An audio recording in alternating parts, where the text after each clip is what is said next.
Assalamualaikum, salam sejahtera bersua kita di Malaysia petang ini bersama dengan saya Irfan Faruqi dan rakan penyampai. Saya Helinda Pahlavi, terima kasih kerana sudi bersama kami di Malaysia petang hari ini. Dan kabarnya rakyat Malaysia sedang berdebar-debar menanti adakah PKP ini akan dilanjutkan ataupun sebagainya. Itu yang menjadi perbincangan utama di akhbar news portal, dan kita pun masih lagi menunggu apa langkah seterusnya, namun sama-sama kita sabar menanti apa keputusannya. Baik Irfan, apa kata kita mulakan hari ini dengan statistik kes COVID-19?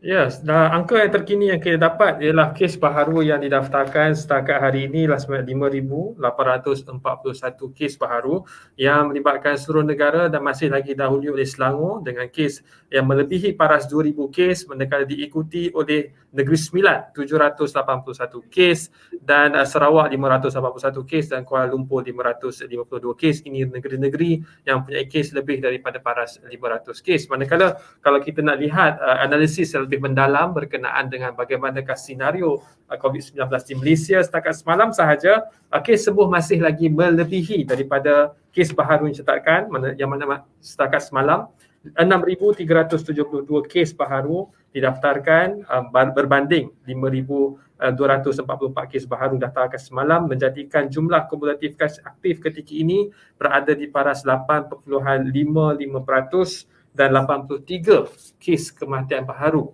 yang dicatatkan semalam hari ini.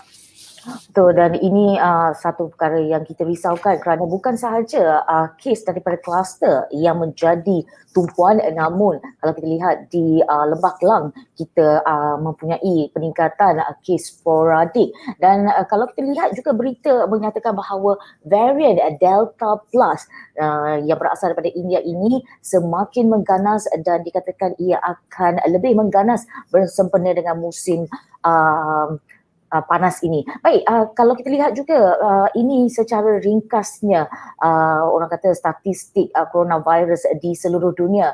Kalau kita lihat 180 juta kes dicatatkan di seluruh dunia dengan kes kematian 3.9 juta kes. Dan kalau kita lihat juga Amerika Syarikat masih menjadi negara yang paling terkesan, diikuti oleh India, Brazil, Perancis, Turki, Rusia dan sebagainya. Dan kalau kita boleh juga katakan di Malaysia kini pemberian vaksin COVID-19 setakat semalam sahaja dah menghampiri 6.6 juta dos, dan semalam sahaja kita berjaya memberikan vaksin kepada 252,773 dos, dan daripada jumlah ini dos yang diterima oleh satu dos pertama adalah 4,749,133 orang, dan daripada jumlah ini 1,805,367 orang telah menerima dos kedua. Dan bagi mereka yang belum mendaftar, pastikan anda segera mendaftar di MySejahtera ataupun di website vaccinecovid.gov.my. Ya, saya nak sambut apa yang Syahina sebut tadi berkenaan dengan varian Delta. Kerana menurut temu bual bersama dengan Dr. Anthony Fauci di Amerika Syarikat, menyatakan bahawa varian Delta ini lebih mudah menjangkiti kanak-kanak berbanding dengan varian Alpha yang awal dulu. Sebab itu awal dahulu penemuan berkenaan COVID-19 kita katakan bahawa kanak-kanak berusia 18 tahun ke bawah tidak perlu divaksin, tetapi dengan ada varian Delta ini kanak-kanak di bawah 18 tahun juga mesti divaksin, dan berita baiknya vaksin yang sedia ada ketika ini semuanya boleh menangani COVID-19. Jadi tak perlu risau. Dan perkembangan lain juga berkenaan vaksin, kita memastikan bahawa bukan sahaja mereka yang mendapat akses kepada maklumat vaksin dia divaksin, tapi juga kumpulan-kumpulan yang terpinggir seperti mana yang kita dilaporkan berkenaan dengan lebih daripada 19,000 individu orang kurang upaya di seluruh negara sudah pun menerima dos pertama vaksin COVID-19. Kenyataan yang dikeluarkan oleh Menteri Pembangunan Wanita, Keluarga dan Masyarakat Datuk Seri Rina Muhammad Harun, yang menyatakan bahawa hampir 280,000 individu OKU pula telah berdaftar untuk mendapatkan vaksinasi melalui program imunisasi COVID-19 kebangsaan, dan yang berhormat juga menjelaskan bahawa pemvaksian ke atas OKU yang dijalankan di seluruh negara bukan hanya melibatkan institusi di bawah Jabatan Kebajikan Masyarakat, tapi juga melibatkan rumah jagaan swasta yang dikendalikan oleh badan bukan kerajaan. Jadi akses kepada vaksin ialah akses yang inklusif untuk semua. Jangan risau, anda tidak ketinggalan. Baik, dan saya kira ini juga kerajaan juga perlu melihat satu lagi kelompok masyarakat, iaitu mereka di gelandangan itu. Bagaimanakah cara mereka untuk mendapatkan vaksin? Apakah langkah-langkah yang akan kita lakukan untuk para mereka yang gelandangan untuk mendapatkan akses kepada vaksin? Namun itu kita biarkan dulu perkara itu. Kita pastikan pastinya kerajaan mempunyai solusi yang terbaik. Dan kalau kita lihat juga, negeri yang menerima vaksin tertinggi adalah wilayah Persekutuan Kuala Lumpur dengan melebihi 982,000 dos, dan diikuti oleh Selangor dengan lebih 969,000 dos, dan ini juga diikuti oleh negeri seperti Sarawak dan juga Johor. Dan kita harapkan kita akan mencapai sasaran harian vaksinasi sebanyak 300,000 menjelang Ogos nanti. Ya, dan perkembangan lagi berkaitan dengan vaksin ialah berkenaan dengan kesan susulan imunisasi ataupun AEFI, yang mana perkara ini juga diberikan perhatian oleh kerajaan, yang mana penasihat khas Perdana Menteri mengenai kesihatan awam Tan Sri Dr. Jamilah Mahmud berkata bahawa setiap AEFI dibincangkan dengan teliti oleh pasukan petugas dan jawatan kuasa khas jaminan aksas bekalan vaksin COVID-19 JKJAV dalam mesyuarat setiap minggu. Dan saya bacakan kenyataan beliau bahawa Tan Sri menyatakan, kami tidak menyembunyikan kebenaran. Jika ada perkara yang perlu orang ramai tahu, kita akan maklumkan, kata Tan Sri. Buat masa ini, apa yang dapat saya, Tan Sri katakan, ialah kami bermesyuarat setiap minggu dan setiap AEFI kita teliti bagi memastikan setiap kesan buruk dipantau dan setiap kematian berkaitan dengan imunisasi itu dilakukan berdasarkan untuk siasatan lanjut. Tapi setakat ini keadaan berada sangat baik. Vaksin menunjukkan kejayaan membasmi COVID-19 dan mengurangkan kadar masuk ke dalam ICU. Itu merupakan angka yang memberangsangkan, dan kesimpulannya tidak perlu risau soal vaksin. Ambil daftar, dapat temujanji, dapatkan vaksin tersebut.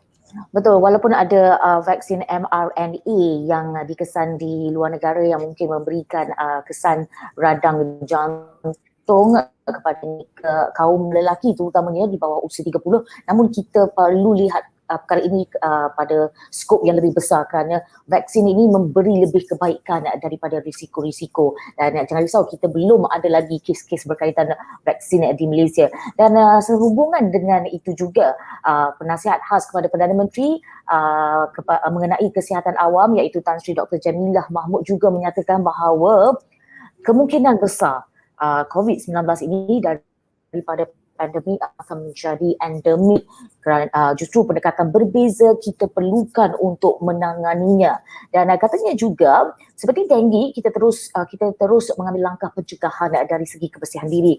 Mungkin kita perlu meneruskan amalan pemakaian pelitup muka di tempat sesak, dan amalan ini agak meluas di banyak negara timur Asia Timur seperti Jepun dan juga China. Dan Dr. Jamilah juga berkata suntikan vaksin bermusim juga mungkin kita perlukan untuk mengawal COVID-19.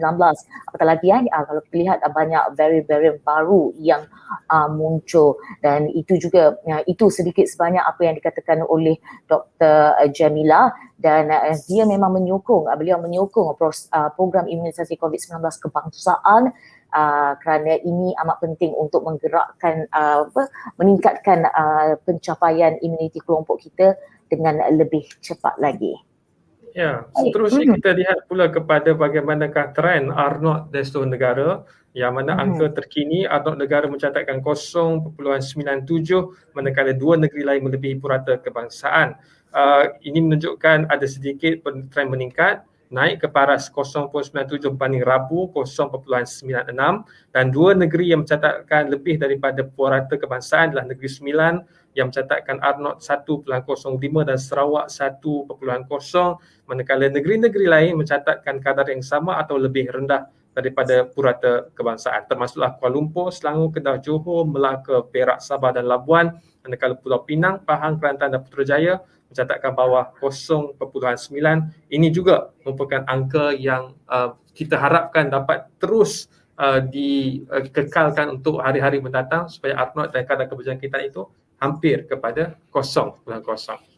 Betul, dan secara ringkas selain daripada Hospital Sungai Buloh yang merupakan hospital penuh untuk merawat pesakit-pesakit COVID-19, bermula semalam Hospital Ampang telah pun dijadikan hospital penuh untuk merawat mereka yang mendapat jangkitan COVID-19 terutamanya. Ini adalah kerana apabila kita mendapat kes kategori 3 yang semakin meningkat di Malaysia. Baiklah, kita nak ke berita yang baru sahaja kami terima, iaitu apabila kerajaan meluluskan pelaburan penghilangan sel solar bernilai 42.2 bilion ringgit, dan ini merupakan galakan insentif di bawah Pelan Jana Semula Ekonomi Negara Penjana, dan ini memfokuskan aktiviti reka bentuk, pembangunan dan juga penghilangan sel solar serta modul solar di Malaysia bagi syarikat Horizon Energy Corporation Limited.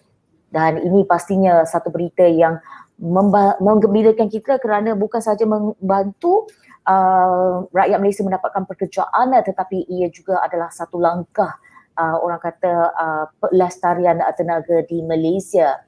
Baik, Irfan. Hadinah, kita sebenarnya sebelum kita ke udara tadi, kita ada bincangan yang sangat hangat berkenaan dengan topik yang akan diberikan fokus oleh MPI hari ini, iaitu berkenaan dengan PKS di ambang gulung tikar, dan laporannya adalah berkaitan dengan berkenaan dengan usahawan yang mencadangkan beberapa langkah termasuk moratorium bantu IKS. Ini merupakan cadangan diberikan oleh Pertubuhan Usahawan Muslim Pulau Pinang yang meminta supaya dipertimbangkan pemberian moratorium secara automatik, dan juga usahawan turut mencadangkan agar pengecualian atau pengurangan sewa daripada pihak agensi dan juga pihak swasta sehinggalah Disember ini. Ini merupakan berkenaan dengan perkembangan industri kecil sederhana di Malaysia, dan ketika ini kita disertai oleh tetamu Tuan Nur Syahrin Hamidun, Timbalan Presiden Dewan Perniagaan Melayu Malaysia Pusat di PPM. Selamat datang ke Malaysia petang ini, Tuan, dan saya nak serahkan kepada Helena sebab Helena paling semangat waktu kita bincang tadi, Tuan. Silakan.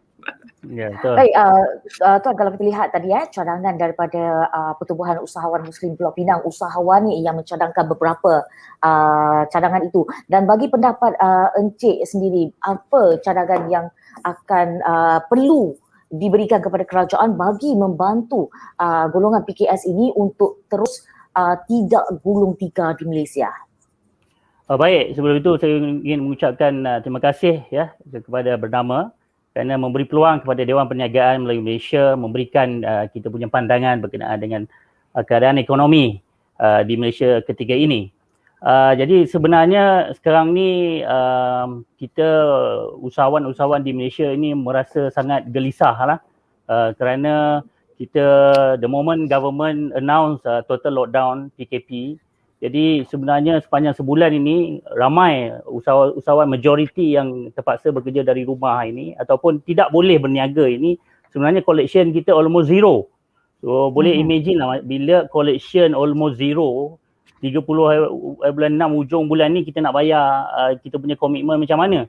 Maksudnya kita nak bayar sewa macam mana, kita nak bayar gaji staff macam mana, kita nak bayar hutang perniagaan macam mana, dan untuk meneruskan perniagaan itu ialah satu yang sangat mencabar ketika ini. Dan seperti yang kita ketahui, kita Dewan Perniagaan Melayu Malaysia dah bagi banyak cadangan, termasuklah moratorium automatik kepada bukan sahaja usahawan tetapi juga kepada seluruh rakyat Malaysia, kerana sebelum ini PKP 1.0 kerajaan boleh mengarahkan pihak bank agar memberikan moratorium automatik. Jadi kita pun tak berapa faham lah sebenarnya kenapa sehingga ke hari ini pihak kerajaan masih lagi tidak mengarahkan pihak bank agar memberikan moratorium secara automatik. Dan saya juga ingin menambah, apabila kita punya situasi tadi pun saya dengar kes masih lagi 5,000 lebih ya. Jadi bila 5,000 lebih bermakna ada kebarangkalian akan tambah lagi kita punya total lockdown PKP ni lagi 2 minggu ke lagi 1 bulan. Jadi kita sebagai usahawan, kita lihat keadaan ini sebenarnya satu yang membimbangkan, kerana sebagai usahawan kita nak tahu satu tempoh masa yang very spesifik. Ya. kerana kita lihat Kementerian Kesihatan ada memberi fakta bahawa untuk melandaikan lengkok COVID ini memerlukan 3 bulan. Jadi sekiranya benar lengkok ini hanya boleh dilandaikan dalam tempoh 3 bulan, maka pihak kerajaan patut dah announce bahawa total lockdown ini 3 bulan. Jadi usahawan dia boleh get ready. Dia boleh tahu berapa banyak bajet yang dia ada, aliran tunai yang berbaki berapa yang dia ada, so that dia boleh tahu total lockdown ini 3 bulan saja, 3 bulan lagi. Jadi kita kena bagi-bagikan duit ni supaya kita sampai ke 3 bulan. Tetapi sekiranya kita diberitahu total lockdown hanya 2 minggu, jadi last minute nanti tambah lagi 2 minggu, ini membuatkan kita rasa kita menghadapi kesukaran aliran tunai, dan monitor automatik sangatlah diperlukan.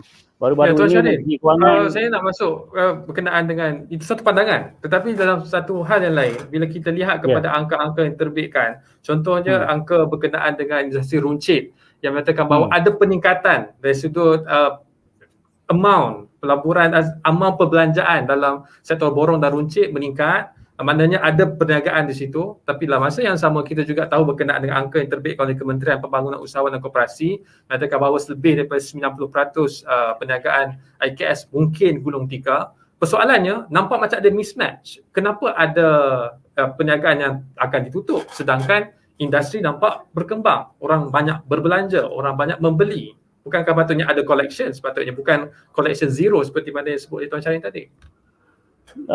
Tak ada. In reality sebenarnya saya pun tak berapa pastilah macam mana ada satu statistik yang mengatakan perniagaan semakin especially yang perniagaan runcit semakin berkembang.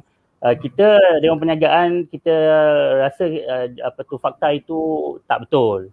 Ya, kita rasa memang tak betul kerana kalau kita tengok kenyataan yang diberikan oleh Persatuan Peruncit juga menyatakan almost 60% daripada ahli-ahli mereka menghadapi masalah. Jadi saya tak faham kerana benda ni very simple. Bila semua orang tak boleh keluar rumah, tak boleh meniaga, jadi masing-masing simpan duit, tunggu dan lihat, dan duit itu alirannya tidak mengalir kepada industri-industri dan sektor-sektor yang lain. Ditambahkan pula bila sebut perkara itu pasti kita nak masuk kepada Pemerkasa Plus, tapi sebelum masuk pada insentif yang digerakkan oleh kerajaan, kita nak timbulkan berkenaan dengan apa sebenarnya diperlukan oleh IKS.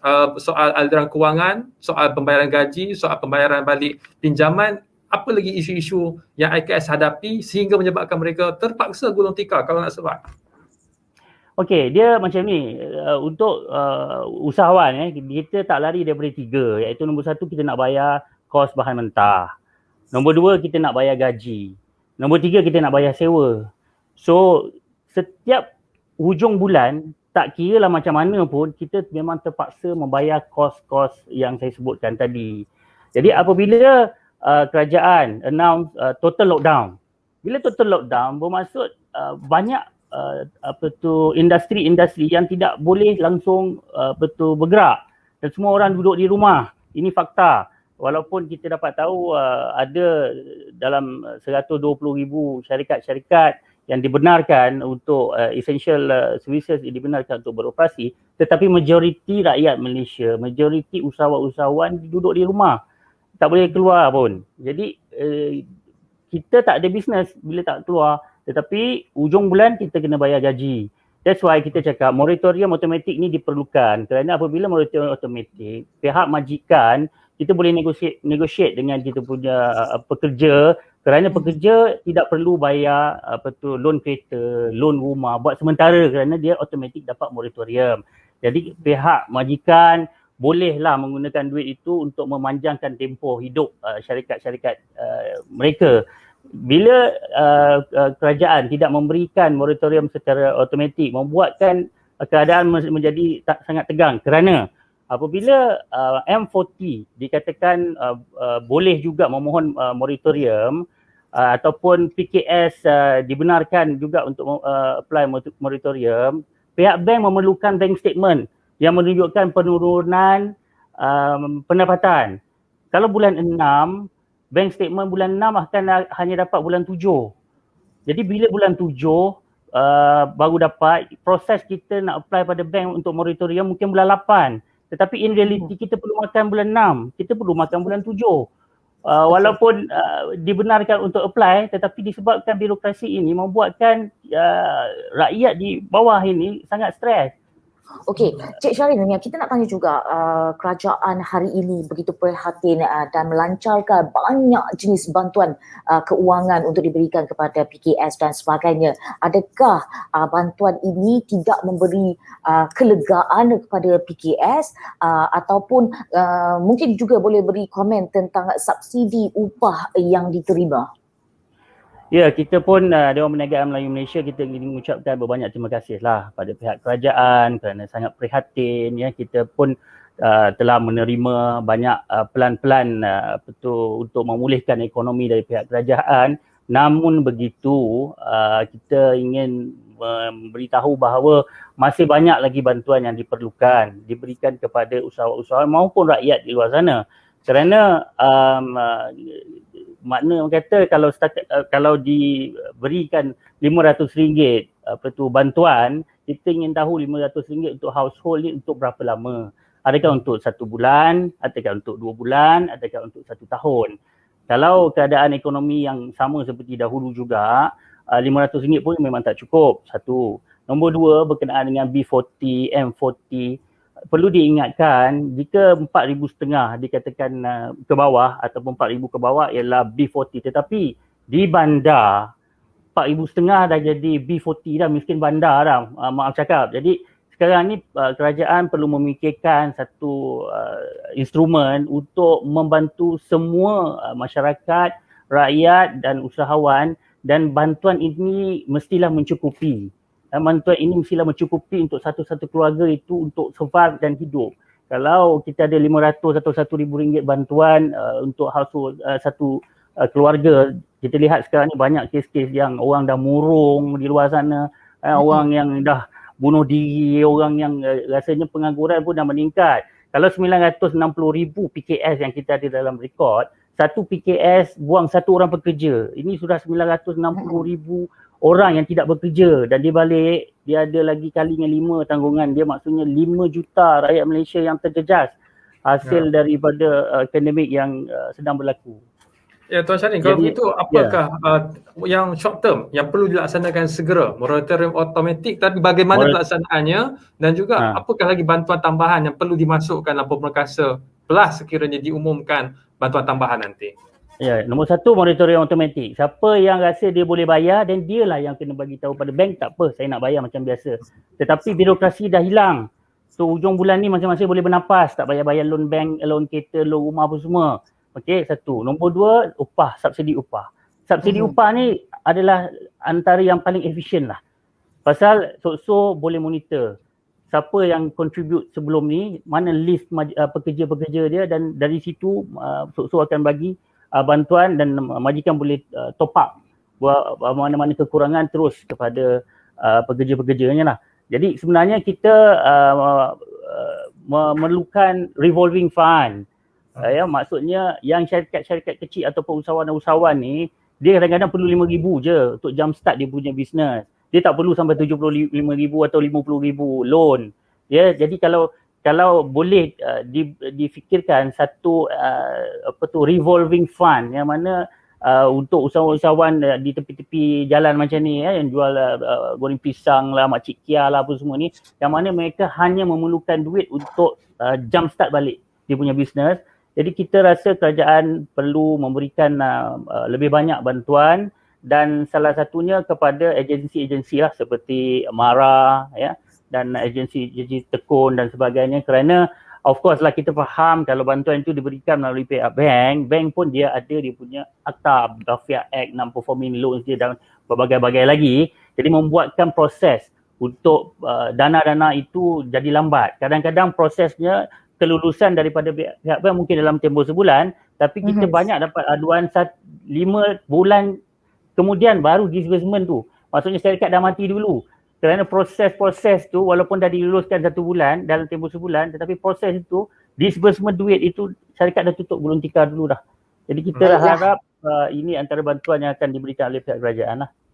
Baik, terima kasih. Mungkin sedikit jawapan ringkas saja, ya atau tidak, perlukah satu hari nanti kerajaan mengenakan cukai tambahan kepada mereka yang boleh beroperasi pada ketika negara menjalankan PKP? Yes or no? Yes, kerana sekarang ni ramai orang majoriti duduk di rumah tak boleh berniaga. Jadi siapa yang dibenarkan untuk berniaga beroperasi sekarang ni, dia patut contribute balik. Sama ada dia kena cukai ataupun satu tabung lah. Tabung bencana COVID-19 supaya kerajaan boleh gunakan contribution daripada orang yang boleh berniaga dan diberikan kepada kita semua lah. Terima kasih. Baiklah, jawapan itu sebenarnya Hamidun telah merangkumi dan memberi satu kesimpulan untuk Malaysia petang ini. Terima kasih kami ucapkan. Irfan. Okey, terima kasih. Sebab jangan bagi jawapan semua sebab nanti kita boleh bawa bincangan lebih panjang nanti. Tapi untuk Malaysia petang ini, itu mesej utamanya. Jelas moratorium dan juga ada pendekatan yang lebih berkesan untuk memastikan kelangsungan hidup rakyat. Itu sahaja saya kira. Terima kasih sekali lagi Cik Nur Shahrin bersama kita di Malaysia petang ini. Saya Dina, itu saja untuk Malaysia petang ini, edisi hari ini. Fokusnya kepada industri kecil sederhana, dan saya fikirkan dengan adanya angka pemberian vaksin yang berkesan sekarang ini semakin tinggi, dengan pusat pemberian vaksin juga semakin banyak, insya-Allah makin cepat kita melalui proses pelan pemulihan negara itu. Dan betul, dan saya kira moratorium otomatik selama 3 bulan ataupun 6 bulan ini perlu dipertimbangkan oleh kerajaan agar mengurangkan kita punya tekanan ramai PKS di luar sana. Baiklah, itu saja dari saya, Halina Pahlavi, untuk Malaysia petang ini, dan Irfan. Terima kasih. Ya, saya Irfan Faruqi. Jumpa lagi.